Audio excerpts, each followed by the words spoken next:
What's going on, everybody? I'm Hank Pecker, and this is the Hank Pecker broadcast. I've taken over. No more Hasanabi. Time for some real apolitical content, ladies and gentlemen, boys, girls. No more MBs, unless we're talking about non-binary. It's finally time for the apolitical king. Do the whole stream like this? I can't. It is April 1st, ladies and gentlemen. April Fools. My pronouns are US and A. This is the part of the broadcast where I tell you about my personal news, about what's going on in the real American patriots' heart, mind, and soul, as opposed to the goddamn fakes, the goddamn phonies, goddamn lamestream media. April 1st, 2025. The CIA's officially left the chat. They know a real patriot when they see one. So there's no use to monitor the activities any longer. Anyway, folks, this is the part of the broadcast where I tell you about my personal news, about what's going on in the world of Hasan Hasanabi Piker. Obviously, this is a short-lived April Fool's. There is no Hank Pecker.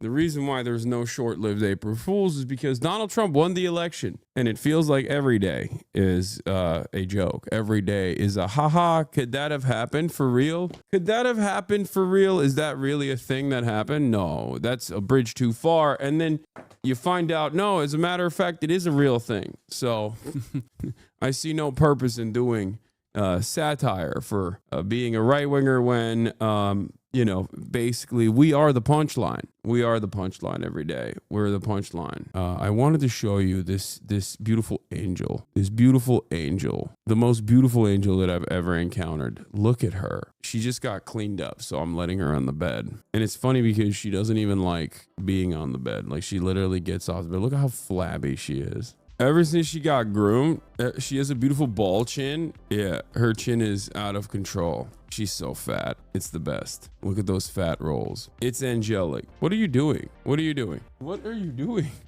Door gets rung and she thinks she's gonna answer the door. It's crazy. Get down. What do you think you are? You answer the door now? I'm so upset with you right now, Hasan. I was talking up a woman and you were brought up by them and they said they stopped watching you because you deep throat LeBron too much. And then I stumbled because I don't watch sports.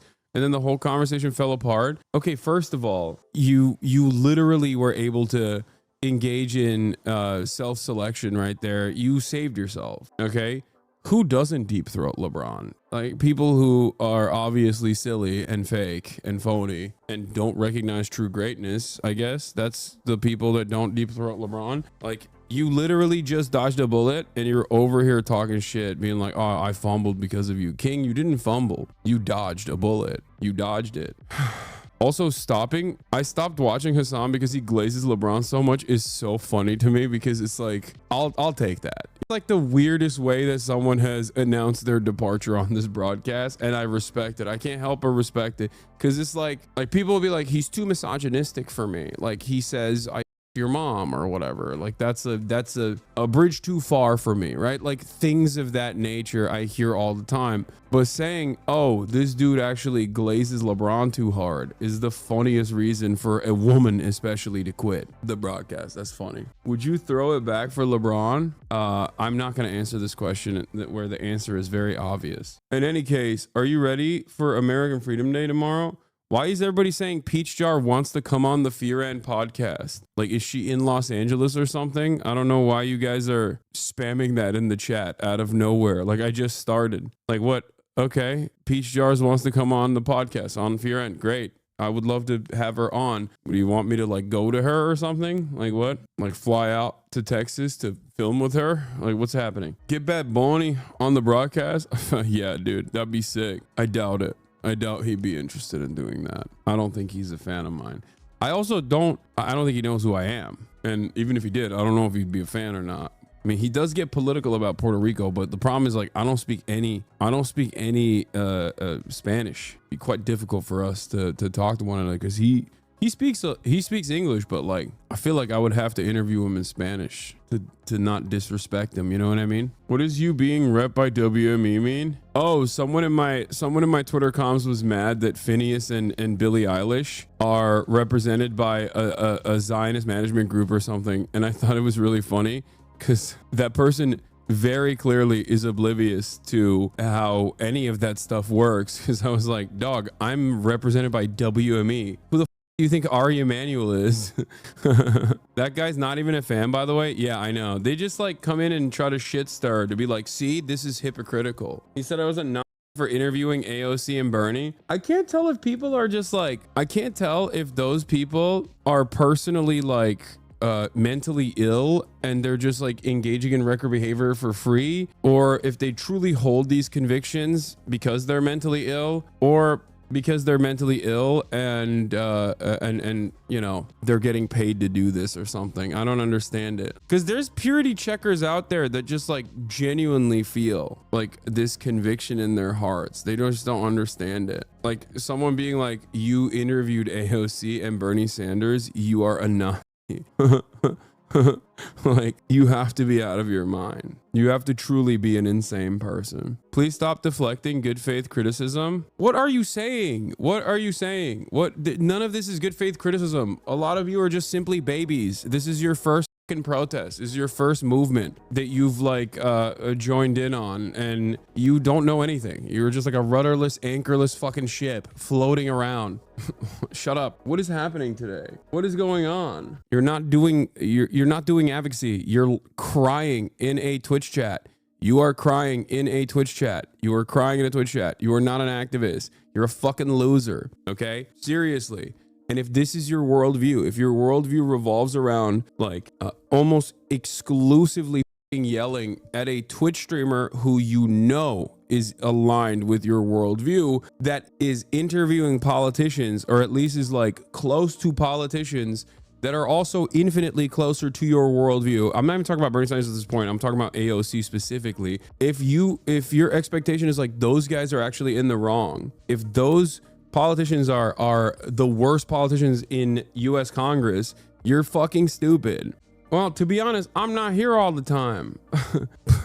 Okay, what are you, a baby? Do you have object permanence? Don't you think it's up to you to go and maybe perhaps see what my perspective is?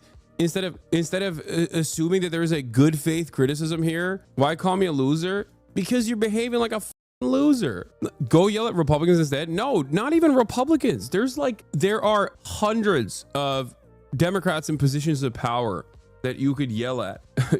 This isn't to say that you should not criticize AOC at all ever, that these politicians are infallible or whatever. That's not what I'm saying at all. I've never made that point. I have plenty of criticisms for AOC and Bernie Sanders and numerous other politicians that are aligned with me on some issues, but not aligned with me on others, or they don't go far enough in the way that I want to, in the way that I want them to.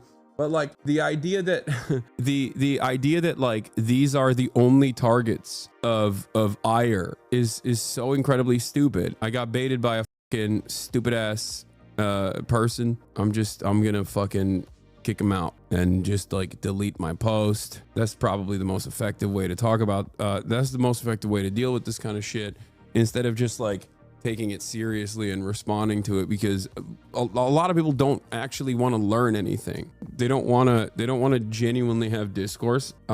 It's just more so just stirring shit up. Ended the broadcast last night, and what did I do? Hung out with my dad, hung out with my father, Padre. Didn't really do much. I wanted to watch Adolescence, and my dad has this policy of never watching like child endangerment, even in fictional settings. So he was like, turn it off. Do you guys have a situation with your dad like this, or with your parents like this, where they just like, there's certain things that they just simply cannot see? They're like, why would you watch this? He's like, no, why would you watch this? Why would anybody ever watch this? It's like, I don't know, because I need to know what people are watching. Like I need to know why people think this is a good media product, you know? Like why am I don't know.